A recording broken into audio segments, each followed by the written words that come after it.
Ayan, hello po. Magandang gabi. Ayan, kung nasaan panig kayo ng mundo ha, umaga, tanghali, o kung nasaan man. Ayan, pasensya na kayo, hindi tayo nakapag-reading kaninang umaga.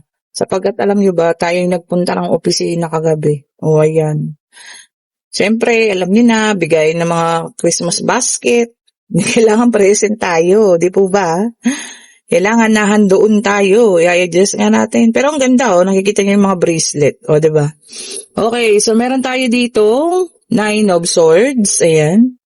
Kamusta po kayo ngayong araw na to na sobra pong traffic? Ayan. Parang kasi ngayong araw na to, binuhos na lahat ng mga biyaya. O, kayo ba'y nakatanggap na? O, diba? No, ngayong araw na to, inagahan nila. Akala ko nga sa amin na 15 pa eh. Ayun po ha, mag-ingat kayo yung mga papauwi ha, mga nakatanggap na ng biyaya dyan. Siyempre, alam nyo na, yung mga masasamang loob, naka-alerto din yan. Ang mga bag, ayan, ingatan. Sa mga pila sa ATM, mag-ingat po kayo ha. Ang haba ng pila. Diyos ko, pati sa grocery, grabe po, hindi ako nakapasok. Bibili lang sana ako ng kape para sa anak ko Ay wala, hindi na. Palengke na lang. Okay, kompleto na po itong ating unang latag. Meron tayo rito Nine of Swords, Two of Cups. Naku, Two of Cups ng The Lovers pa. Ito na naman tayo. And then meron tayo rito Four of Swords. Okay, tatignan pa natin ha. At salamat po sa mga nagpa-reading kanina. Thank you so much po ha. And meron tayo dito The Magician. Ayan.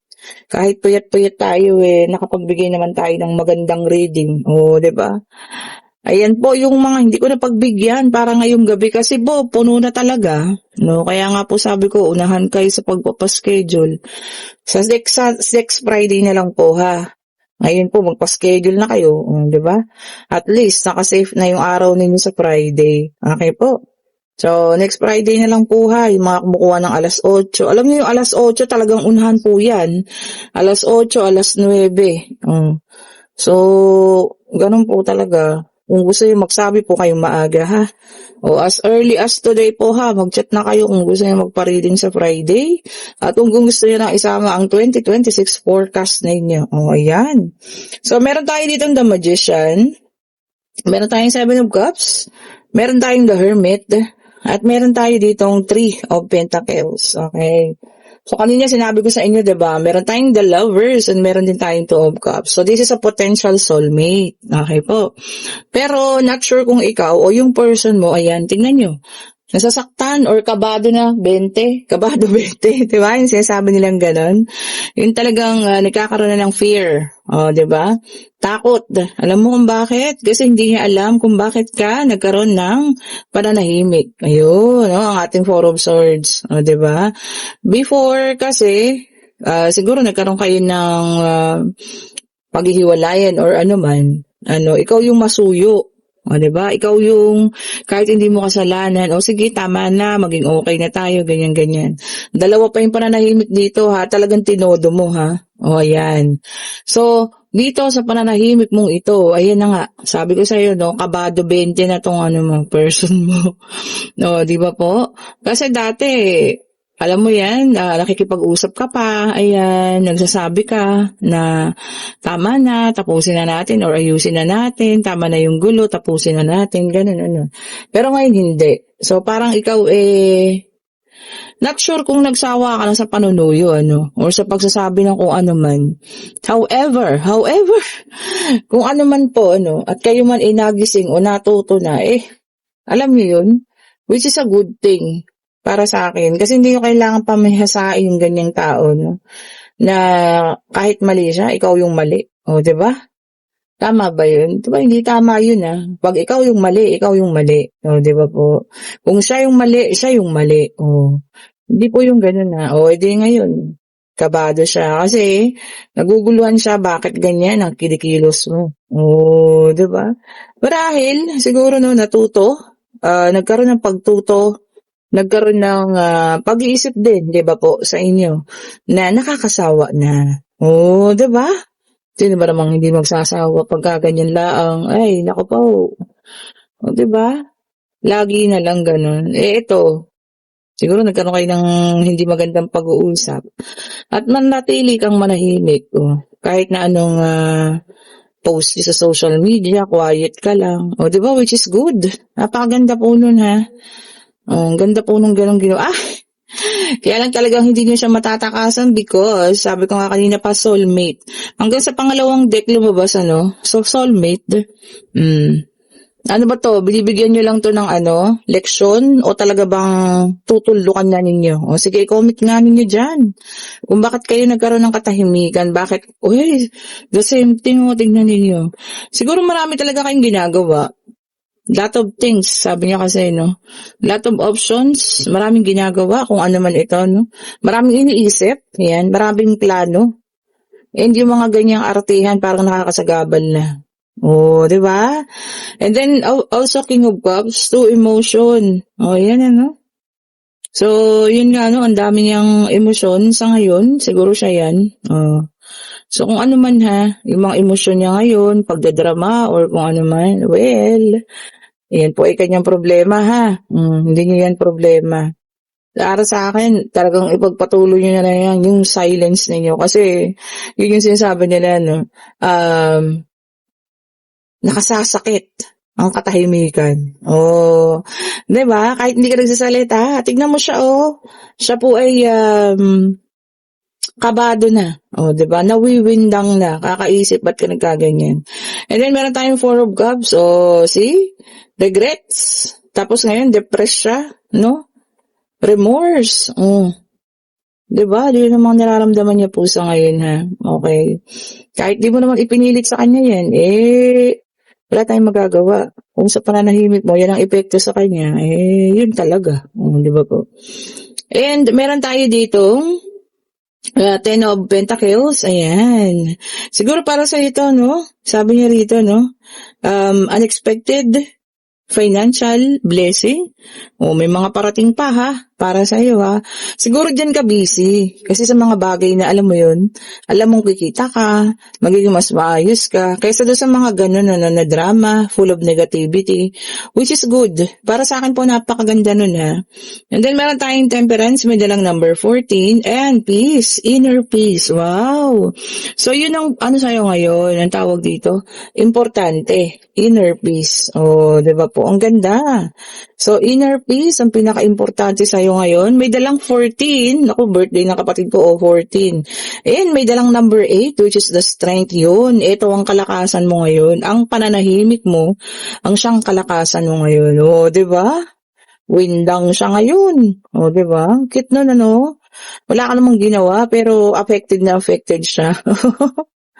Diba? Dahil lamang sa pananahimik mo, wala ka nang ginawa, di ka na nga nagsalita, di ka na isa pang napakagandang numero, number 18, which is the moon. Ayan, Sabi niya rito, ito na, fear. Talagang takot. May kaba, may takot na siya. Kasi alam niya, once na ginawa mo yan, maaring tuldukan mo na ang kung ano man yung meron kayo. Tama ba tayo doon? Ay, bakit ko sinapol? Tapos na pala siya. Dito po tayo sa pangatlong deck. Ayan. Tignan nyo nga, nawala tuloy ako sa wisyo. Wishes! Di po ba? Eto na, sa pangatlong deck Ito para sa iba naman. Ayun nga yung pagsasabi ko kanina, Kasi pag talagang ginawa mo yung pananahimik, at hindi mo na siya binibigyan ng, dinutuunan ng pansin, doon na. Alam na niya na that's the end of it. Diba? You already decided. Di ba po? Ito, para sa iba naman, Meron tayo ditong Seven of Swords, Air sign, Gemini, Libra, and Aquarius. Ayan, Deception and betrayal. Naku po, wag naman sa Pasko. Diba? Tapos nung kayo, makakaramdam na para kayo ay binetray, o tinarakan sa likod, ang pangit, diba? Sana maawa naman yung mga taong ganun, nagagawa sa inyo, diba? Wag ngayon, diba? Season of giving ngayon, season of love, diba? Then, meron tayong Three of Cups, water sign, Cancer, Scorpio, and Pisces na naka-reverse, okay? No, sabi rito, no? Heavy party. Oh, start na yan ngayon. Oh, yung mga mag-heavy party dyan, ha? Mga bar dyan, o kung ano man. Ingatan ninyo ang sarili ninyo. Ingatan ninyo mga pinaghirapan ninyo, ha? Huwag ubusin sa mga kung ano man. And then, meron tayong Seven of Pentacles, Earth sign, Taurus, Virgo, and Capricorn. Ayan. Sabi niya rito, no? Limited rewards. O bakit ililimit, no, 'di ba? Makakaunti yung budget. 'Di ba po? Meron ganun eh. O ito ha, yung mga incentive niyo 2,000 muna kasi wala pa yung budget, o 'di ba? At least may pauna, 'di ba po? Kaysa naman yung walang-wala. Wag lang yung 13-month pay kasi kailangan buo yun, o 'di po ba? Yung sa amin lang yata hinati. Yung sa amin kasi pinagdalawa po. O, ayan. O, nawento lang naman. Nawento lang. Okay? And then, meron tayo ditong 9 of Wands, fire sign. Aries, Leo, and Sagittarius. Ayan, ha? Sabi niya rito, no, talagang yung iba sa atin nakakaramdam pa rin ng struggle. Ayan, ano, fatigue. Tapos pagod. O, diba? So, lahat naman po, meron talagang may pinagdadaanan. O, diba? Hindi man ito financial, emotional man to, o kung ano man, financial din. Diba? Lagi natin ipag-pray yan. Lalo na ngayon magbe-birthday ang ating Panginoon. Hingin natin yung pag-ayos. O, diba? Ang pagkaayos ng ating buhay. Hindi naman madamot ang ating Panginoon lalo na sa mga taong tumatawag po sa Kanya. O, diba po? Lahat po yan ay ibinibigay niya sa atin. Sa oras na alam niyang ready na tayo. O, di ba? And then, meron tayong Six of Swords, Air sign, Gemini, Libra, and Aquarius. O, transition. O, iba sa inyo talaga magkakaroon ng paglilipat ng bahay. Ayan. Kung saan man, lipat ng trabaho. Pwede rin naman, hahabol pa. O, kung saan man po yan na paglipat ninyo. Sana maging mas maswerte kayo dyan. Then, Three of Swords, Air sign. Sa lumabas na ba lahat? Meron tayong water, earth, fire, and air. So, nandito na po lahat ng zodiac sign, ha? Oh, may divorce. Oh, yung mga nasa abroad dyan, ha? May divorce daw pong mangyayari kung sino man ito sa inyo. Kung talaga namang wala na pong pag-asa, 'di ba? Talagang hanggang doon na lamang. Bakit pa nga naman nag-stay? Lalo na kung may divorce naman sila kagaya sa kanila. Nasa sa inyo naman na po yun. O, the lovers, lumabas din air sign, o harmonious relationship. Yun ang maganda, no? Smooth lang, masaya lang ang relasyon, no? Walang problema, yun ang gusto ko, no? Tapos kahit na hindi naman ganun karaing pera, pero yung sapat, no? May nakatabing kahit kaunti, o, diba? Pang emergency. O, diba? Tapos yung relationship ninyo maayos, o. Sarap na ng ganun. Then, meron tayo ditong fire sign, naka-reverse na 4 of Wands. Naka-reverse naman ito. Naku, ito ang hindi maganda, ha. Meron daw uurong sa kasalan. Naku po, bakit ngayon? Realization kasi. Ayun yung nakalagay. So, baka meron nang nakatakda at magkakaroon ng realization na ayaw niya pa. Babae man ito o lalaki, o kung sino man po sa inyong dalawa, no? Siguro mas mabuti pag-usapan. Alamin kung ano po yung nararapat gawin para maayos, ha? Okay. And then, meron tayo, yun sa pala natin, ha? Situational reading. Ayun. Anong magagawa natin kung talagang gano'n yung nararamdaman niya? Diba? Kinakabahan, natatakot, o ano man. Gano'n na po eh. Diba? Siya naman na may gusto niyan. At ngayon, wala kang, alam mo yun, yung manhid na pakiramdam mo. Diba? So, bahala po siya kung anong gagawin niya. Diba? O ngayon, kayo po yung magtanong na, pag-ibig, pangyayari, financial. Ito na. Ang bilis naman. May dalang number 10. Napakaganda ng mga numero, ha? 14, 8, 18, and 10 po ang numero. At maaari po ang sagot. And this is a wheel of fortune. Good luck and good karma para sa iba, ha? So, may good karma para sa iba. Congratulations sa inyo. Kung anumang karma ito, good naman siya. Diba? It's a good karma daw. Okay po, kung nagugustuhan yung ating reading, pa-like, pa-share, pa-subscribe, and hit the notification bell para lagi kayong updated sa mga bagong nire-release nating video. Okay po. And sa lahat ng gusto pong mag-order pa ng ating mga bracelet, ayan. Nandiyan pa ang ating mga citrine. Ito citrine to, ha. Ayan, original. And ito puro sa pag-ibig ng tatlong ito. Ayan. Meron din tayo tayong para sa mga negativity o kung ano man, ano, mag-chat na po kayo, nandyan lang yung link. At sabi ko nga, magpa-schedule na kayo ng reading para sa Friday. Have a great evening po. Happy Friday po sa lahat. Bye-bye po sa inyo.